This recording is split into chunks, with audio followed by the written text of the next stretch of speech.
요한은 하나님의 말씀과 예수 그리스도를 증언하는 것으로 말미암아 밤모라 하는 곳에 갇혀 있게 된 거죠. 밤모라 섬에.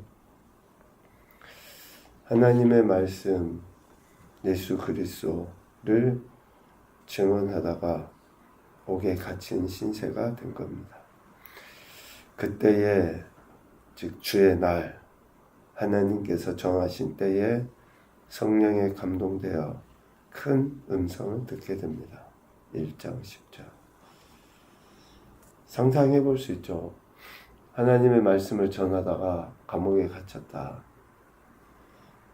우리는 하나님의 일을 하다가 어려움 처하게 되면 좀 더 쉽죠. 불평하기가 쉽고 내가 잘못해서 그런 것도 아닌데 왜 이런 어려움이 있나, 왜 이런 힘든 가운데 있나. 그런데 성령에 감동되어 큰 음성을 듣게 된 요한은 불평보다도 어쩌면 간절히 기도하지 않았을까요? 여전히 신실하게 하나님의 은혜를 구하지 않았을까요? 복음을 증거하다가 어려움에 처한 상황에서도 여전히 신실함을 보인 요한에게 성령에 감동되어 하나님의 큰 음성을 듣게 됩니다. 그리고 그 음성을 기록하라 하셨고 7 교회에 전하여라 라고 사명을 부여받게 됩니다. 하나님의 일을 감당할 때 당하는 어려움은 결코 우리를 망하게 하는 것이 아니라 되려 더 큰 영광과 더 큰 하나님의 뜻하심을 드러내기 위한 축복이고 기회예요. 오늘 요한은 그렇게 하나님께로부터 받은 말씀을 7 교회 편지를 써서 보내죠. 에베소 교회에 보내고 오늘 본문의 서문화 교회와 버가모 교회에 하나님의 말씀을 증거합니다. 서문화의 이름의 뜻은 몰약, 유향이라는 의미가 있어요. 당시 그 서문화 지역은 이렇게 향료 수출지였다고 합니다. 향료는 그냥 단순히 냄새 맡는 정도의 문제가 아니라 그 아픈 부위에 바르는 치료제로도 쓰이죠. 그러니까 과학과 의술이 발달한 도시가 바로 서문화 지역이었어요. 과학과 의술이 발달했다 그러면 경제적으로도 부유하다라고 할 수 있죠. 경제적으로 부유하다라고 하는 것은 반드시 그 이면에 여러 가지 이교도, 여러 종교들이 같이 있다라는 것을 이야기해요. 빠질 수가 없어요. 현대도 마찬가지거든요. 과학이 발달하고 경제적으로 엄청난 부가 있지만 그 이면에는 뭐가 있습니까? 사람들 마음이 항상 공허해요. 그러니까 일반의 건전한 종교도 찾지만 그렇지 않은 미신적인 행태들도 엄청나게 많아요. 꼭 지금 서문화가 그와 같은 거죠. 과학도 의술도 발달한 도시지만 그 이면에 이교적인 그런 문화나 그런 행태들, 이따가 이야기하지만 주님이 그러한 책망하시는 것들도 그러한 이유 때문에 책망하시기도 하죠. 이렇게 서문화 교회에 하나님이 하나님의 말씀을 전하게 되는데 그 말씀하신 이에 대해서 8절에 보니까 처음이며 마지막이요 죽었다가 살아나십니다 라고 이야기해요. 요한에게 나타나셨던 그 주님의 모습을 이야기해요. 1장 17절 18절에 보면 나는 처음이요 마지막이니 곧 살아있는 자라 내가 전에 죽었었노라. 온 우주 만물을 창조하시고 역사 전체를 주관하시는 태초에 그렇게 하셨던 그 하나님이 역사의 마지막 때도 여전히 그렇게 일하시는 분이시다 라고 하는 거예요. 창조의 하나님께서 심판의 하나님이 되신다. 온 우주 만물의 주권자이시다. 이것을 온 우주 만물로 이야기하지만 결국은 어디로 귀결이 됩니까? 우리 개인이에요. 나 한 사람. 나 같은 인생을 창조하시고 지금도 내 삶을 지키시고 보호하시고 다스리시고 결국은 심판하시는 그 하나님. 그래서 서문학교의 성도들에게 이 하나님 되심, 이 그리스도 되심을 지금 증거하려 하는 것이죠. 서문학교에 대한 칭찬의 말씀이 기록이 되어져 있습니다. 9절에 네 환난과 궁핍을 알거니와 실상은 네가 부요한 자다. 환난과 궁핍 가운데서도 부요함을 가지고 있다라고 칭찬해요. 앞서 이야기한 것처럼 서머나 전체는 실질적으로 이런 그 향료나 또 이런 것들로 인해서 굉장히 부요한 도시는 맞아요. 그런데 이런 부요한 도시에 있는 서머나 교회 역시 부요하다? 그럴 수 없죠. 환난과 궁핍. 그러니까 세상의 것과 적당하게 타협하고 세상의 방식대로 살아가면, 세상이 기대하는 대로 살아가면 어쩌면 물질적인 풍요로움도 또 어찌 보면 또 크게 부딪히지 않고 살아갈 수도 있어요. 그런데 그 환난으로 인한 궁핍이 지금 서머나 교회 안에 있다라는 거예요. 실질적으로. 도시는 부요하지만 서머나 교회는 이런 온갖 환난이나 핍박으로 인해서 실제적으로는 궁핍한 거예요. 그럼에도 불구하고 저들에게 부요하다. 네가 부요한 자니라. 여기에서 부요하다. 서머나 교회를 향해서 부요하다라고 인정해 주신 것은 뭡니까? 그들이 주님에 대한 또 이런 환난 속에서도 여전히 신실한 믿음을 지킨 것에 대한 주님의 평가인 거죠. 우리는 육신적으로 봤을 때 부요하지 않고를 판단해 버려요. 그런데 주님은 우리의 마음, 이런 환난이나 또 여러 가지 핍박이나 세상에 물들지 않기 위하여 몸부림치는 그런 태도를 보시고 주님은 우리를 평가하시는 거죠. 돈이 액수가 많고 적고의 문제가 아니라 어쩌면 또 명예도 다른 사람보다 높고 안 높고의 문제가 아니라 육신적으로는 궁핍하지만 내적으로는 정결하고 부유하다라고 주님이 칭찬하셔요.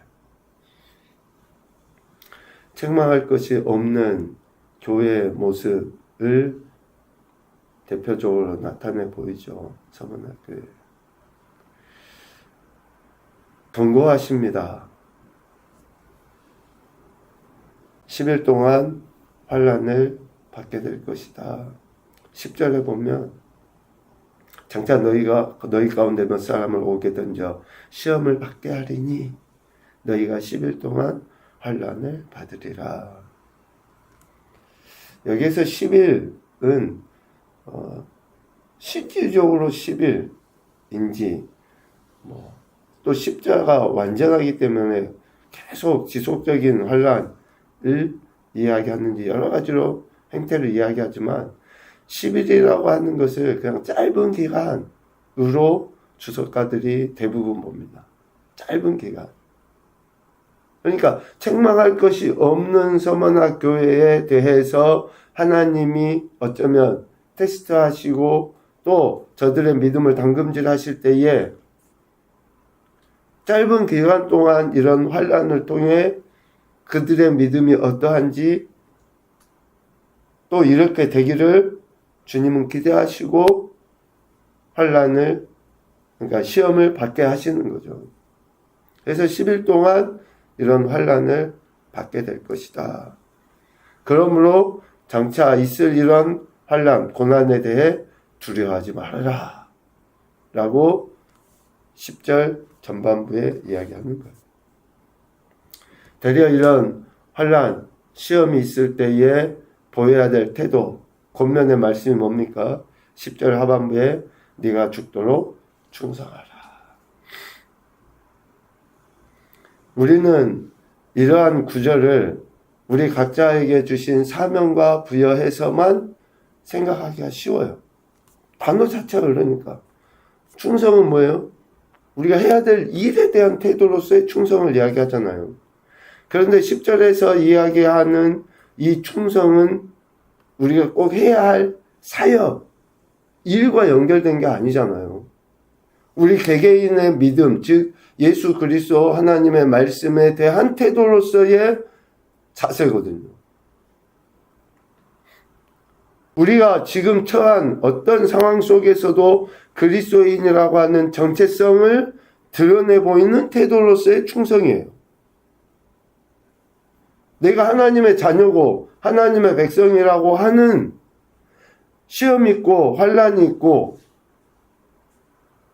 이런 가운데서 우리가 보여야 될 주님 앞에서의 태도. 황제 숭배가 만연해 있죠. 각종 이교도들이 판치고 있어요. 그러한 때, 그러한 지역에서 죽기까지 신앙을 지켜야 한다. 라는 거죠.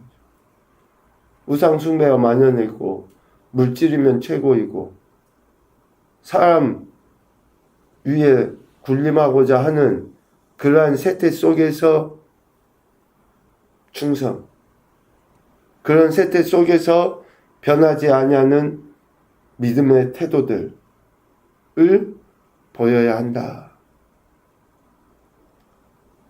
그러한 자들에게 약속하십니다.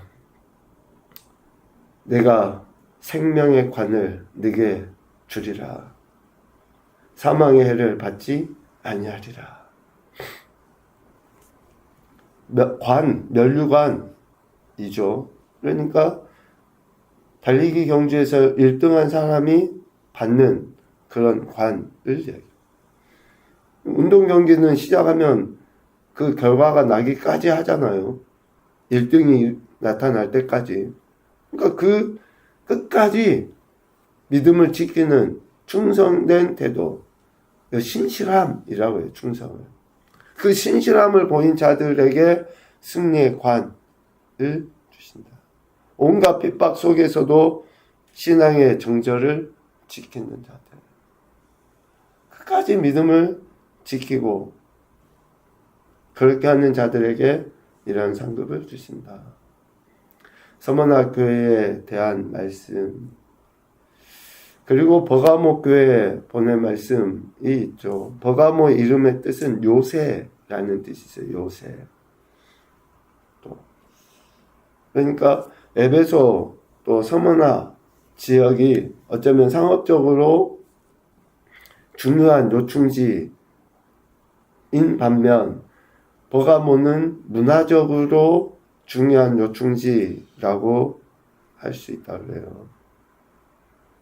그 버가모 지역에 말씀하신 주님의 모습은 좌우에 날선 검을 가지신 이로 표현합니다. 검, 칼은 권위를 상징하잖아요. 능력을 상징을 해요. 그래서 그 권위와 능력을 가지고 심판하시는 분의 모습으로 나타나 보여집니다. 특별히 버가모 교회를 혼란스럽게 했던, 버가모 교회를 책망하실 때 하셨던 발람의 교훈을 따르는 것, 또 니골라당의 그 교훈을 따르는 그런 행태에 대해서 주님이 심판의 주체로서 역사하신다는 것을 보이기 위하여 좌우에 날선 검을 가지신 이의 모습으로 나타나셨죠. 교회 공동체를 혼란하게 하는 이러한 그릇된 교훈들, 또 그 교훈을 따르는 자들을 심판하실 주님의 말씀을 이야기합니다. 버가모 교회에 대한 칭찬의 말씀도 있어요. 13절 하반부에 보면 그렇게 돼 있죠. 예수님의 이름을 굳게 잡아서 믿음을 저버리지 않았다. 13절 하반부의 이야기. 나를 믿는 믿음을 저버리지 않았다. 이러한 칭찬의 메시지를 저들이 마지막 심판대 앞에 서서까지 믿음을 저버리지 아니할 것에 대한 어쩌면 교훈으로도 우리는 이해할 수 있어요. 믿음을 저버리지 아니했다고 칭찬하시는 그 주님의 메시지는 끝까지 그렇게 해야 된다라는 거예요. 여기에서 그 표현할 때에 저버리지 아니하였다. 굳게 잡아서 13절에 보면 내 이름을 굳게 잡아서 내 충성된 증인 안디바가 너희 가운데 이렇게 쭉 이야기하잖아요. 그러니까 믿음을 저버리지 않는 것과 함께 예수님의 이름을 굳게 잡는 행위가 동시에 나타나야 되는 것을 이야기하는 것이죠. 여러 가지 이교도들, 우상들, 특별히 황제 숭배에 대한 그런 엄청난 유혹이 있음에도 불구하고 계속 굳게 잡는 그런 행태, 믿음을 저버리지 않는 행태에 대해서 칭찬과 함께 어쩌면 교훈하고 권면하는 그런 말씀이라고 할 수 있습니다. 그들에 대한 책망의 말씀은 14절, 15절에 나옵니다. 발람의 교훈을 지키고 니골라당의 교훈을 지키는 그런 행태들. 민수기에 나와 있는 발람의 교훈 있잖아요. 하나님의 백성을 저주하기 위하여 하는 그런 행태들. 하나님의 택하신 백성들을 사랑하지 아니하고 되려 저주하려고 했던 그러한 행태. 오늘 계시록에 보면 우상의 제물을 먹게 하였고 또 행음하게 하는 그러한 그들의 행태. 그러니까 이런 것들을 교회가 허용하는 거죠. 또 니골라당과 같이 저들의 교훈을 또 지켜가는 그런 행태들에 대해 책망하는 겁니다. 그래서 경고해요. 16절. 예수님의 입에 검으로 그들과 싸우리라. 내 입에 검으로 그들과 싸우리라. 버가모 교회 성도들과 싸우신다. 어떤 사람들입니까? 발람과 니골라당의 교훈에 빠져있는 성도들을 책망하시겠다. 말씀인 검으로서 그들을 심판하실 것이다. 그렇게 되지 않기 위해서 교훈하십니다. 권면하셔요. 회개하라. 16절.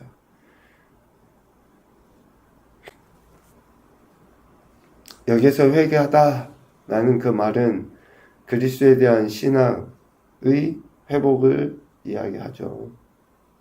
버가모 교회에 대해서 편지 쓰신 그런 내용들을 보면 이러한 저들의 태도, 그 옳지 않은 것을 거부해야 되는 것이 변하지 않는, 그래서 서머나 교회에서 보인 충성된 그 태도들에게의 모습이 지금 버가모 교회도 있어야 할 것에 대해서 말씀하시는 거예요. 끝까지 하나님의 말씀을 지키고 그 말씀이 저들의 삶에 분명한 태도로 드러나도록. 그렇지 아니하면 주님의 말씀, 즉 그 검으로 인해서 그들을 심판하시게 된다.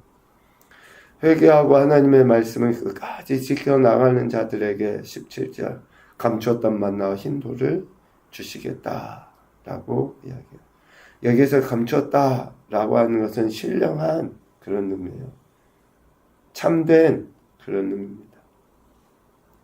그러니까 신령한 그런 은혜들을 주님이 베풀어 주신다라는 것을 이야기하십니다. 생명의 떡이신 예수 그리스도를 통해 주어질 영원한 생명, 즉 만나를 저들에게 베풀어 주시겠다라고 이야기합니다. 여간 하나님의 말씀에 대한 태도가 어떠해야 하는지 에베소 교회도 그렇고 서머나 버가모 교회도 마찬가지입니다. 그래서 오늘 우리도 주님의 말씀에 대한 이러한 충성된 태도를 우리가 보이고 있는가? 그 말씀이 결국은 우리에게 은혜도 주시지만 이후에 그 말씀에 의해서 우리가 심판을 받을 수밖에 없다는 것을 가르쳐 주셔. 그래서 지속적으로 우리가 주님을 바라보며 주님의 말씀에 대한 태도를 어떻게 하느냐가 결국 이후의 심판대 앞에서의 평가다라는 것을 알 수 있죠. 첫 번째 교훈입니다. 환난과 궁핍 가운데 진정한 부요함은 오직 예수 그리스도로 말미암아 얻게 된다. 믿음을 지키며 주님의 은혜에 대한 감사와 찬양이 진정한 부요함이다. 두 번째, 잠시 있을 환난을 두려워하지 않고 생명의 면류관, 생명의 떡을 주시는 주님만 바라보자. 수없이 많은 유혹이 있을 수 있어요. 물질적인, 명예적인. 그러나 주님 앞에 설 것을 생각하면 그보다 더 중요한 것이 무엇인지 우리는 깨닫게 되고 또 바르게 선택해서 살아가야 하는 것이죠. 세 번째, 회개를 통해 주어진 사명을 감당하기 위해 죽도록 충성하자. 말씀에 대한 태도, 그리고 실질적인 우리에게 주어진 사명에 대한 태도가 충성해야 한다는 것을 우리가 잊지 않고 오늘도 살아가야 하리라 생각이 됩니다. 오늘도 우리에게 생명 주신 하나님은 우리의 삶을 가장 선하고 복된 길로 인도하십니다. 그 약속의 말씀 의지하여 하나님을 영원롭게 하고 기쁘시게 드리는 귀하고 복된 인생들이 되시기를 주님의 이름으로 축복합니다. 아멘.